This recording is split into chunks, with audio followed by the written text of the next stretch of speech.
Nesse vídeo eu vou te mostrar como o Peacemaker traz uma reflexão importante sobre tudo o que aconteceu essa semana envolvendo monarquia, nazismo, liberdade de expressão e etc.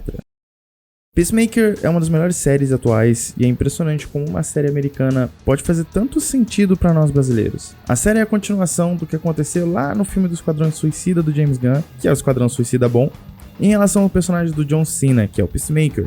E esse é um personagem que nem todos daquele filme, bem bossa da DC. Pouca gente realmente conhecia, mas o James Gunn conseguiu, que nem ele fez lá em Guardiões da Galáxia, transformar ele num fenômeno. Ele usou a premissa principal do personagem, que é um homem branco americano super patriota que deseja a paz acima de tudo. O Peacemaker é quase uma paródia do Capitão América. Ele vive num trailer com as cores da bandeira americana e tem uma águia de estimação, e ele é uma personificação do discurso americano de farei tudo em nome da paz, inclusive matar mulher, homem, o que for, mas é em nome da paz. Vou invadir seu país, mas eu tô te salvando.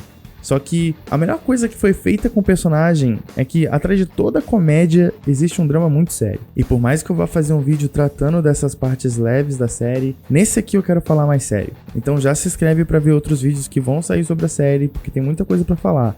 Só que o drama que vamos falar nesse vídeo é a relação dele com o pai dele. O pai dele é um homem mais velho supremacista branco. O cara é um daqueles otários americanos que odeiam negros, gays e qualquer outra coisa que não um ariano. No menor sinal de fraqueza do filho dele, ele mostra o nojo que ele sente. Ele criou o filho à base do ódio e diz explicitamente, na real, pra ele o quanto que ele odeia o filho e preferia o irmão que morreu. Ele foi o fundador de uma organização chamada Império Ariano e usava o nome de Dragão Branco como vilão. O Aug, ou Audi, nos quadrinhos também foi soldado em um campo de concentração nazista. Mas as datas não bateriam pela série se passar em 2022, então tiraram isso. Mas a ideia tá ali, e por mais triste que pareça, ainda é bem atual.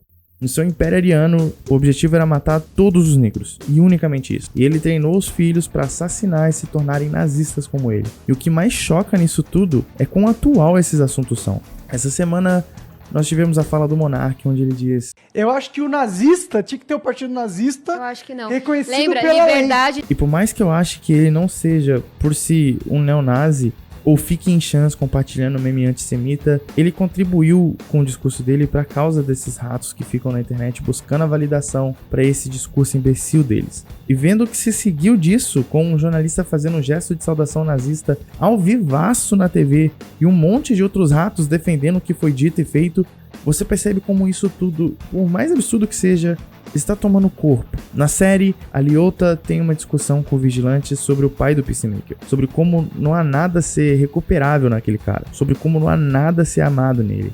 Que aquele homem, seu discurso e tudo que ele representa é só maldade. E isso é o cerne do que a série trata em relação ao Og e o cerne do debate dessa semana na internet sobre o que foi dito e feito. Parece que o monarca, para defender a liberdade de expressão irrestrita e o direito das pessoas odiarem, imagina que a população deve ser responsável por julgar o discurso e excluir aquela pessoa da sociedade caso ela não ache certo. O que ele não entendeu é que isso já foi feito. Depois da Segunda Guerra Mundial, o nazismo começou como uma ideia, como uma centelha num ambiente preparado para essa ideia, e se expandiu para um governo, e desse governo para um avanço de poder. E ele foi debatido à exaustão, e a sociedade entendeu, décadas atrás, o dano que esses pensamentos e essas pessoas causam a ela. E nós, como sociedade, concordamos em banir a sequer menção a essa seita maldita. E qualquer rato que inicia qualquer defesa em relação à liberdade dessas pessoas de terem relevância de novo deve ser expulso junto. Na série, o grande debate é: e quando essa pessoa é alguém que você ama? No caso do Peacemaker, é o pai dele. No nosso caso, um influencer que a gente acompanha há anos. Ou um familiar nosso com ideias tortas. O que você faz quando o preconceito vem de alguém que você ama? Você tem coragem de excluir essa pessoa? Você deveria fazer isso, inclusive? Você é uma pessoa ruim se não fizer? Esse é um dilema muito pesado de ser discutido e eu não tenho capacidade de resolver ele. Mas este sim é um debate justo a ser levantado. Não se eles deveriam ter espaço na sociedade, mas como efetivamente tratar disso quando está tão perto da gente como antes nunca pareceu que tava. Mais e mais pessoas vão se convencendo de ideias super radicais, e quanto mais fragilizado o país está e mais pobre, mais as pessoas buscam voltar ao estado de calmaria anterior através de líderes políticos ou de ideias extremistas, porque eles propõem a restauração da nação, a restauração dos valores, de tudo que se perdeu enquanto a pobreza cresceu.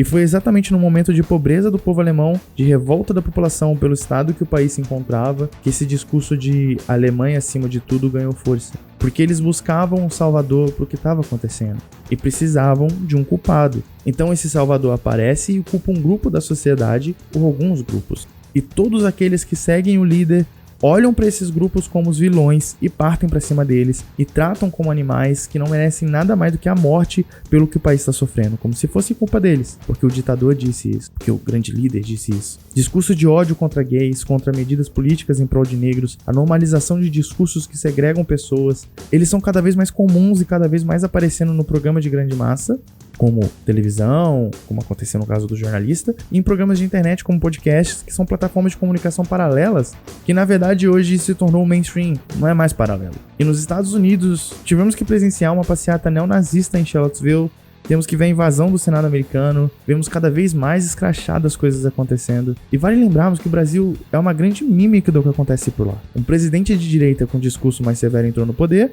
aqui também acontece. Entrou um de esquerda, aqui tá pra acontecer. Liberdade de expressão irrestrita se tornou uma pauta lá, aqui também. Por isso, tem uma série que, por mais que fale com o povo americano, combata essas ideias e exponha o ridículo que elas são, é super importante.